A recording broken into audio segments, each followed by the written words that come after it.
Kelli Sappenfield, fifth generation metaphysician and spiritual visioneer. I'm coming to you today to talk to you about conscious communication and connections.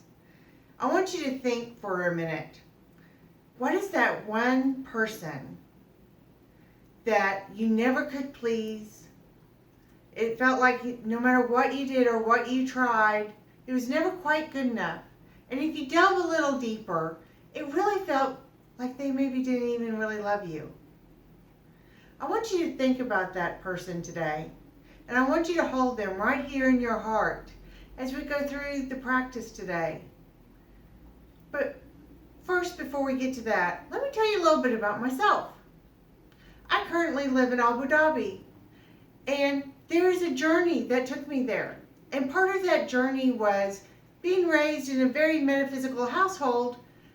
I honored all of that until the ripe old age of 4, and I went to kindergarten. And on the very first day of kindergarten, my teacher informed me that telling her a message from her late grandmother was not acceptable in any way, shape, or form.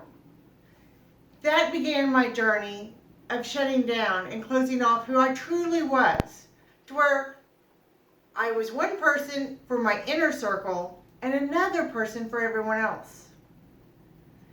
That continued until December 12th, 2005, when I had my first near-death experience. When I crossed over, I was given a choice. I could stay there, or I could come back. But if I came back, I had to be me. I had to be why I was here, out loud, living it to the fullest. Now clearly, I did choose to come back. And I began the journey right after that of spreading my message and being honest about who I was, regardless of where I live or where I travel the world over. That allowed the doors to open to where in July of 2008, I had a miraculous, amazing spiritual experience. And in that experience, I learned not only where we all come from, but I learned the 19 levels of human evolution of consciousness and how we raise our soul's vibration from level to level.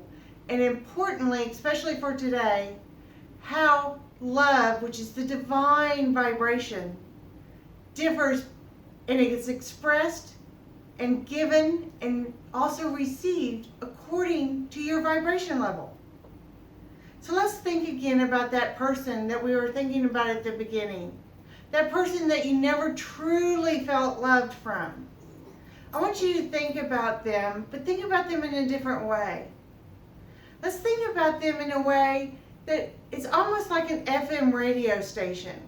You know, you have the dial and you have all the different stations that you can tune into. Well, let's say they're at 90.1 and they're blasting at 90.1 and rocking on as loud as they possibly can. But you're at 102.1, so you're not really hearing them. And you're not feeling them. Well, that's how love, vibration is given and received. That frequency, 90.1's shouting it out to the best of their ability.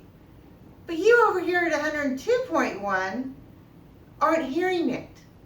Because you're wanting to give and receive love from 102.1 vibration or higher. And I don't blame you. But we don't live in a world that's only our vibration or higher. So let's just take a moment and honor the 90.1s. That they're trying to give you love, but they're doing it on their vibrational level. And so there's that disconnect, that disharmony that causes misunderstandings. And us to feel like maybe we weren't really loved, when in reality we were.